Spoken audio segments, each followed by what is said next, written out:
Hi friends. సోమరితనం, బద్ధకం పదాలు వేరైనా వాటి లక్షణం ఒకటే. చాలామంది ఈ లక్షణాలను వదిలించుకోవాలంటే ఏం చేయాలి అని అడుగుతూ ఉంటారు. సోమరితనంతో వచ్చే సమస్యలేంటి? సోమరితనం అసలు ఎందుకు ఉంటుంది? సోమరితనం వదిలించుకోవడానికి ఏం చేయాలి? ఈరోజు వీడియోలో ఈ విషయాల గురించి వివరంగా తెలుసుకుందాం. జీవితంలో మంచి కెరియర్, మంచి విజయాలని ఎవరు కోరుకోరు చెప్పండి? చాలామంది ఉన్నతమైన లక్షణాలతో ముందుకెళ్తారు, కానీ కొన్ని విషయాలు అలాంటి వారిని మధ్యలోనే ఆపేస్తాయి. అలాంటి వారిలో సోమరితనం అతిపెద్ద అడ్డంకిగా మారుతుంది. ఒక్కోసారి మనకు అన్నీ తెలిసి కూడా ఏమీ చెయ్యకుండా ఉంటాము. ఎక్కువగా నిద్రపోవడం వల్ల హాని జరుగుతుంది అని మనకి తెలుసు. మొబైల్ ఎక్కువగా ఉపయోగించడం మంచిది కాదని తెలుసు, కానీ మనం వాటిని ఏమాత్రమూ పట్టించుకోము. సోమరితనం, బద్ధకం లాంటి విషయాలు ఎలాంటి పనిని చెయ్యనీయవు. బద్ధకం వల్ల కొన్నిసార్లు మనం చాలా పెద్ద నష్టాలని చవిచూడాల్సి రావచ్చు. సోమరితనం నుంచి అసలు ఎలా బయటపడాలి, దానికోసం ఎలాంటి చిట్కాలు పాటించాలి ఇప్పుడు తెలుసుకుందాం. ఒకసారి గౌతమి బుద్ధుడి దగ్గరికి ఒక బద్ధకస్తుడు వచ్చాడు. బుద్ధుడు ముందు కూర్చొని తన బాధ చెప్పుకున్నాడు. బుద్ధ, నాలో ఉన్న సోమరితనం కారణంగా, బద్ధకం కారణంగా చేయాల్సిన పనులు కూడా చేయలేకపోతున్నాను. ఈ సోమరితనం కారణంగా చాలా సమస్యలు ఎదుర్కోవాల్సి వస్తుంది. జీవితంలో ముందుకు వెళ్ళలేకపోతున్నాను. దయచేసి సోమరితనం వదిలించుకునే మార్గం చెప్పండి అని వేడుకున్నాడు. అంతా విన్నాక గౌతమ బుద్ధుడు ఒక చిరునవ్వు నవ్వాడు. నీకెలా తెలుసు నీలో సోమరితనం ఉందని అడిగాడు. బుద్ధ, నేనే కాదు, నా కుటుంబం గురించి, నా గురించి ఇలాగే అనుకుంటుంది. నీకెలా తెలుసు నీలో సోమరితనం ఉందని? అప్పుడు బుద్ధుడు, నువ్వు సోమరిపోతువని నాకు రుజువు చేయగలవా అని అడిగాడు. అప్పుడు ఆ వ్యక్తి తప్పకుండా చేసి చూపిస్తాను అన్నాడు. అయితే ప్రమాణం చేయమని అడుగుతాడు బుద్ధుడు. ఉదయం లేస్తే తనువు, మనసు రెండు ఆరోగ్యంగా ఉంటాయని తెలుసు నాకు, కానీ నాకున్న బద్ధకం కారణంగా పొద్దున్నే లేవలేకపోతున్నాను. అయితే సరే, ఇంతకీ నీకు సోమరితనం అంటే ఏంటో తెలుసా అని ప్రశ్నిస్తాడు. అందుకు సమాధానంగా ఆ వ్యక్తి, సోమరితనం గురించి తెలియదు, కానీ అసలైతే బద్ధకం ఒక చెడు అలవాటు అని మాత్రం తెలుసు. సోమరితనం, బద్ధకం, అలసత్వం ఒక మానసిక సమస్య. అది ఒక ఆలోచన, అదొక మానసిక సమస్య. తెలుసో తెలియకో మనలో మనమే ఆ లక్షణాన్ని పెంచుకుంటాము అని చెప్తాడు. అది ఎలా సాధ్యం బుద్ధ అని అడుగుతాడు. అప్పుడు బుద్ధుడు చెప్తాడు, 2 కారణాలతో మనలో అలసత్వం మొదలవుతుంది. ఒకటి శారీరక కారణం, రెండోది మానసిక కారణం. శారీరక అలసత్వానికి కారణం భోజనం. సరైన పోషకాలు లేనటువంటి ఆహారం తిన్నప్పుడు శరీరానికి ఎలాంటి శక్తి రాదు. పైగా ఆహారంలోని ఇతర పదార్థాలు శరీరాన్ని మజ్జుగా మారుస్తాయి. అప్పుడు మనలో ఒకలాంటి బద్ధకం మొదలవుతుంది. ఎందుకంటే మనం శారీరకంగా ఆరోగ్యంగా ఉండడానికి మనం తీసుకునే ఆహారమే తోడ్పడుతుంది. మనం శారీరకంగా ఆరోగ్యంగా ఉండడానికి మనం ఎలాంటి ఆహారం తీసుకుంటే మన శరీరానికి అలాంటి పోషకాలే అందుతాయి.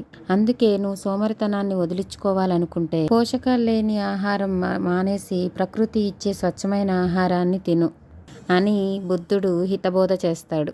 బద్ధకానికి, సోమరితనానికి మరో కారణం సరైన రీతిలో నడవకపోవడం, సరైన పద్ధతిలో కూర్చోకపోవడం, సరైన పద్ధతిలో పడుకోకపోవటం కూడా ఒక కారణం అని చెప్తాడు బుద్ధుడు. అలాగే దూరంగా కనిపిస్తున్న ఆశ్రమంలోని సాధువుల్ని చూపిస్తాడు. వాళ్ళందరినీ చూడు, వాళ్ళు కూర్చున్నా, పడుకున్నా, నించున్నా ఒక క్రమశిక్షణ కనిపిస్తుంది. దానిని గమనించు అని చెప్తాడు. వాళ్ళు నడిచేటప్పుడు కూడా వాళ్ళ 2 కాళ్ళ మధ్య ఒక సమన్వయం ఉంటుందని చెప్తాడు. వాళ్ళు కూర్చున్నప్పుడు కూడా పద్మాసనంలో కూర్చుంటారు, తల కాస్త పైకి పెడతారు. వాళ్ళు పడుకున్నప్పుడు వాళ్ళ శరీరం పూర్తిగా సుఖావస్థలో ఉంటుంది. వారి శరీరంలో ఎక్కడా ఒత్తిడి కనిపించదు. అందుకే వాళ్ళు ప్రశాంతంగా నిద్రపోగలరు, హాయిగా నిద్రపోగలరు అని చెప్తాడు. వెంటనే ఆ బద్ధకం మనిషి, బుద్ధ, నిద్రపోకపోవటానికి కూడా ఆ బద్ధకం కారణమేనా అని అడుగుతాడు. అప్పుడు వెంటనే బుద్ధుడు, నిద్ర ఎక్కువ కాకూడదు, తక్కువ కాకూడదు, సరైన నిద్ర ఎప్పుడూ ముఖ్య అవసరం అని చెప్తాడు బుద్ధుడు. ఈరోజు రాత్రి సరిగ్గా నిద్రపోకపోతే రేపు ఉదయం అంతా బద్ధకంగానే ఉంటుంది. అందుకే సరైన నిద్ర కూడా చాలా అవసరం అని చెప్తాడు. రాత్రి పడుకున్నా పడుకోపోయినా దాదాపు ఎక్కువ మంది పగటిపూట పడుకోవడానికి ఇష్టపడతారు. ఇది కూడా మంచి లక్షణం కాదు. పగటిపూట నిద్ర కూడా సోమరితనానికి కారణం అవుతుంది. అందుకే పగటిపూట నిద్రపోకుండా ఉండాలంటే రాత్రిపూట కంటి నిండా నిద్రపోవాలి అని బుద్ధుడు చెప్తాడు. నిద్ర మనిషికి ఒక కొత్త శక్తిని, కొత్త ఉత్తేజాన్ని ఇస్తుంది. అందుకే సరైన నిద్ర అందరికీ అవసరం.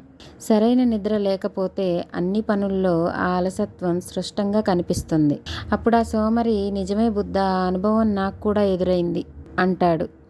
వెంటనే ఆ బుద్ధుడు, ఉదయం ఆలస్యంగా లేవటం కూడా బద్ధకంలో భాగమే అంటాడు. అవును బుద్ధ, ఉదయమే నేను నిద్ర లేవలేను అని. అప్పుడు బుద్ధుడు చెప్తాడు, నువ్వు ఎప్పుడైతే రాత్రి తొందరగా నిద్రపోగలవో పొద్దున్నే కూడా తొందరగా లేస్తావు అంటాడు.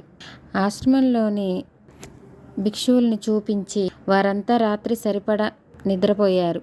అందుకే వాళ్ళు ఉదయమే నిద్రలేచి తమ పనులు పూర్తి చేసుకోగలుగుతున్నారు అని హితబోధ చేస్తాడు. ప్రతి బౌద్ధ భిక్షువు నియమానుసారం జీవించాల్సి ఉంటుంది. ఈ నియమాలే వాళ్ళ జీవితాన్ని బ్యాలెన్స్డ్గా ఉంచుతాయి. నియమానుసారం జీవించటం అంటే కొంతమంది ఇబ్బందిగా ఫీల్ అవుతారు. క్రమశిక్షణ, నియమాలు తమకు బంధనాలుగా భావిస్తారు. నిజానికి క్రమశిక్షణ మనల్ని బంధించదు, సరైన జీవితాన్ని ఇస్తుంది. సోమరితనాన్ని, అలసత్వాన్ని వదిలించుకోవాలంటే క్రమశిక్షణగా బతకటం నేర్చుకోమని చెప్తాడు. అప్పుడు ఆ సోమరి, బుద్ధ, క్రమశిక్షణగా బతకడం ఎక్కడి నుండి మొదలు పెట్టాలి అని అడుగుతాడు. సరైన భోజనం, సరైన రీతిలో కూర్చోవడం, సరైన రీతిలో పడుకోవడం, ఉదయమే నిద్రలేవడం చేస్తే సోమరితనం పోతుందని బుద్ధుడు సలహా ఇస్తాడు. ఈ పని ఇప్పుడే మొదలుపెట్టు హితబోధ చేస్తాడు. ఈ క్షణం నుంచి నువ్వు చేసే ప్రతి పనిని శ్రద్ధ పెట్టి చెయ్యి. అలసత్వానికి, సోమరితనానికి కారణాలేంటో అని మనసులోనే ఆలోచించుకో అని బుద్ధుడు చెప్తాడు. మన మనసులో ఏర్పడ్డ తప్పుడు భావనలు కూడా అలసత్వానికి కారణం. ఒక పని చేయడానికి మనం సమర్థులం కాదు అని సందేహం కలిగినా సరే అలసత్వం మొదలవుతుంది. గతంలో ఆ పని చెయ్యలేకపోయాం, ఈసారి కూడా చెయ్యలేం అని మనలో ఒక చిన్న సందేహం కలిగినా సరే వెంటనే ఆ పనిని వాయిదా వేయడానికి ప్రయత్నిస్తాం. వెంటనే ఆ పని చేయడానికి తప్పించుకుంటాము. కానీ గతానికి ఇప్పటికీ తేడా ఉందన్న విషయాన్ని మర్చిపోకూడదు. మీ మానసిక అలసత్వాన్ని వదిలించుకోవడానికి ఆత్మవిశ్వాసంతో ఉండడం నేర్చుకోండి. అలాగే ఒక్కోసారి మనం సోమరిపోతులం కాకపోయినా సరే మన పక్కన సోమరిపోతులుంటే వాళ్ళ ప్రభావం కూడా మన మీద పడుతుంది.